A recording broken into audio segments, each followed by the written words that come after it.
অতিরিক্ত শূন্য পদের ক্রিয়েটার মমতা ব্যানার্জি সহ হরিকৃষ্ণ দ্বিবেদী এদেরকে জেলে পুরবে। সুপ্রিম কোর্টের প্রাথমিক পর্যবেক্ষণ বা রায় আমি একজন আইন মানা লোক হিসেবে স্বাগত জানাবো। সুপ্রিম কোর্ট বলেছে তারা এটাকে ভালো করে পর্যবেক্ষণ করতে চান। আমার মনে হয়েছে সুপ্রিম কোর্টের প্রধান বিচারপতির বেঞ্চ তার মানসিকতা হচ্ছে যোগ্য এবং অযোগ্যদের আলাদা করা। তার মানে সুপ্রিম কোর্টও জানতে চায় 2022-এর 5ই মে চোর মমতার নেতৃত্বে তার মন্ত্রিসভা চোরেদের চাকরিকে রেগুলারাইজ করার জন্য যে ক্যাবিনেট মিটিং করেছিল তার সত্যতা সিবিআই তদন্তে হবে। এসএসসি মামলা নিয়ে বিস্ফোরক অভিযোগ বিজেপির। তাদের দাবি যে মমতা ব্যানার্জি সহ হরিকৃষ্ণ দ্বিবেদীকে জেলে ঢোকানো হবে, অর্থাৎ এই দাবি বিজেপির তরফ থেকে করা হচ্ছে।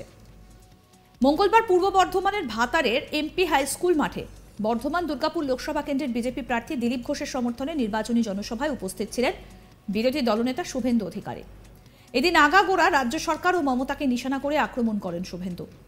মমতাকে নিশানা করে তিনি বলেন, সুপ্রিম কোর্টের প্রাথমিক পর্যবেক্ষণ বা রায় আমি একজন আইন মানা লোক হিসেবে স্বাগত জানাবো।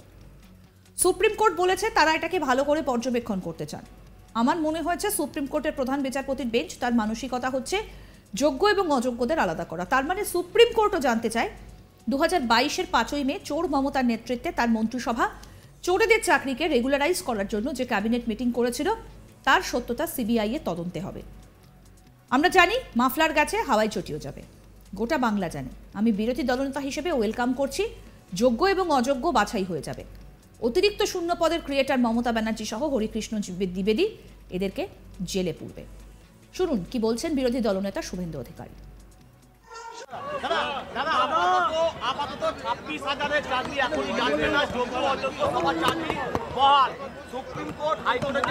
না, আপনি ওইভাবে ব্যাখ্যা করলে হবে না।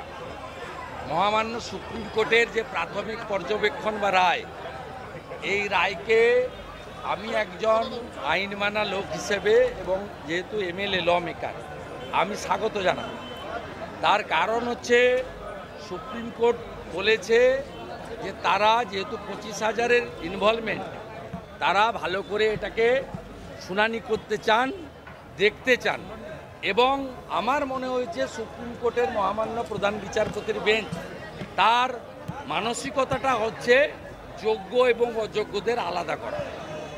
এবং আমি ওয়েলকাম করব যে 2022 সালে 5ই মে অতিরিক্ত শূন্যপদ তৈরির বিষয়টাতে সুপ্রিম কোর্ট স্টে লাগাননি। তারা সিবিআইকে ইনভেস্টিগেশন করতে অ্যালাউ করেছেন এবং বলেছেন যে কোনো কড়া ব্যবস্থা নিতে না, not to take any coercive action. তার মানে সুপ্রিম কোর্টও জানতে চায় যে 2022-এর 5ই মে চোর মমতার নেতৃত্বে তার মন্ত্রিসভা চোরেদের চাকরিকে রেগুলারাইজ করার জন্য যে ক্যাবিনেট মিটিং করেছিল তার সত্যতা, যেটা সিবিআই ইনভেস্টিগেশন হবে। আমরা জানি ওয়ান ফাইন মর্নিং মাফলার গেছে হাওয়াই চটিও যাবে, উই নো ইট, গোটা বাংলা জানে, আমাদের তাড়াহুড়া নেই। আমি সুপ্রিম কোর্টের এই রায়কে, ইন্টারিম রায়কে ওয়েলকাম করছি as a leader of opposition. আমি মনে করি যোগ্য এবং অযোগ্য বাছাই হয়ে যাবে জুলাই মাসে হিয়ারিং হয়ে গেলে, এবং সুপ্রিম কোর্ট অযোগ্য, অবৈধ, অতিরিক্ত পদ, শূন্য খাতায় টাকা নিয়ে চাকরি যারা পেয়েছেন তাদের এবং তাদের যারা ঢুকিয়েছেন তাদের বিরুদ্ধে ব্যবস্থা নেবে। আর যোগ্যদেরকে সুপ্রিম কোর্ট প্রোটেকশন দেবে, যেহেতু তারা মেধা অনুযায়ী চাকরি পেয়েছে। আর অতিরিক্ত শূন্য পদের ক্রিয়েটার মমতা ব্যানার্জি 5ই মে 2022 ওই ক্যাবিনেটে যারা ছিলেন, including the then chief secretary Harikrishna দ্বিবেদী, এদেরকে জেলে পুরবে। মমতাকে নিশানা করে তিনি বলেন, আমি আজকে বলছি পিসির নাম মমতা ব্যানার্জি আর ভাইপোর নাম অভিষেক ব্যানার্জি। চাকরি চুরি স্বপন দেবনাথের বাড়িতে দুটো আছে, জাল চাকরি। তপন চ্যাটার্জি বিরাট মাতব্বর, নন্দীগ্রাম না করলে আপনার দিদিমা হয়ে যেত। জীবনে মুখ্যমন্ত্রী হতে পারতেন না। আর যদি 35টা আসন বিজেপি পায় তাহলে যাকে আমি নন্দীগ্রামে হারিয়েছি তাকে প্রাক্তন মুখ্যমন্ত্রী করব। শুনুন কি বললেন শুভেন্দু অধিকারী। বলেছিল বিরোধীরা আমাদের টার্গেট করে বলেছে যে পিসি ভাইপো বলে নাম বলুন দেখে নেব। আমি আজকে পূর্বস্থলে পবিত্র মাটিতে বলেছি পিসির নাম মমতা ব্যানার্জি, ভাইপোর নাম অভিষেক ব্যানার্জি। চাকরি চুরি ইতিহাস সাফল্যের মধ্যে ঘরে দুটো আছে, জাল চাকরি। আমাদের বাবা চ্যাটার্জি বিরাট বাবা, বিরাট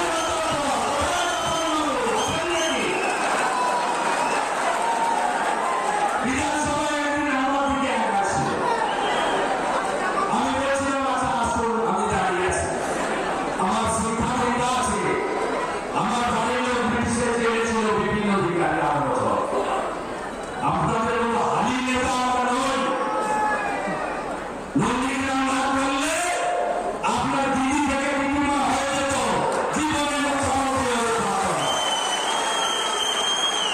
এই তপনবাবুর মেয়ে 14 সালে সাদা খাতা দিয়ে চাকরি করেছে। আমরা অনেক আসন এবারে জিতব, আর যদি 35টা আসন বিজেপি পায় তাহলে যাকে আমি হারিয়েছি নন্দীগ্রামে তাকে প্রাক্তন মুখ্যমন্ত্রী করব 24-এ। একই সঙ্গে তিনি বলেন গত 13 বছরে রাজ্যে 8,200 স্কুল বন্ধ হয়েছে আর 21,000 মদের দোকান খুলেছে। আর লটারি কাটো আর সর্বশান্ত হোক, কেউ কোটি টাকা পায় না, পেয়েছে অনুব্রত মণ্ডল। গোটা রাজ্যটা শেষ, হিন্দুদের অবস্থা শেষ করে দিয়েছে। কি বলেছেন শুভেন্দু অধিকারী, শুনুন। তৃণমূল কংগ্রেস 8,200 স্কুল বন্ধ করেছে আর 21,000 নতুন মদের দোকান দিয়েছে।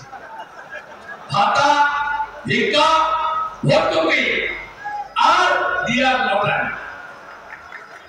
লটারি কাটো, সর্বশান্ত হও, কেউ কোটি টাকা পায় না। কোটি টাকা দিতেছে অনুব্রত মণ্ডল, তার কন্যা নলাটির এমএলএ রাজেন্দ্র সিংহের ভাই, জোড়াসাঁকোর এমএলএ বিবেক গুপ্তার বউ। ভাইপো লটারি। গোটা রাজ্যটা শেষ, যুব সমাজ শেষ, আর সীমাহীন অত্যাচার মহিলাদের উপরে। হাসখালি থেকে শুরু করে সন্দেশখালি, কোথাও বাকি নেই। বিশেষ করে তফসিলি জাতি, জনজাতি, ওবিসি হিন্দুদের অবস্থা শেষ করে দিয়েছে, ওবিসি বি বানিয়েছে। সব জায়গায় অত্যাচারিত হচ্ছে এসসি, এসটি এবং মাইনরিটিরা। দেখতে থাকুন আজ তাক বাংলার ইউটিউব চ্যানেল, সাবস্ক্রাইব করুন।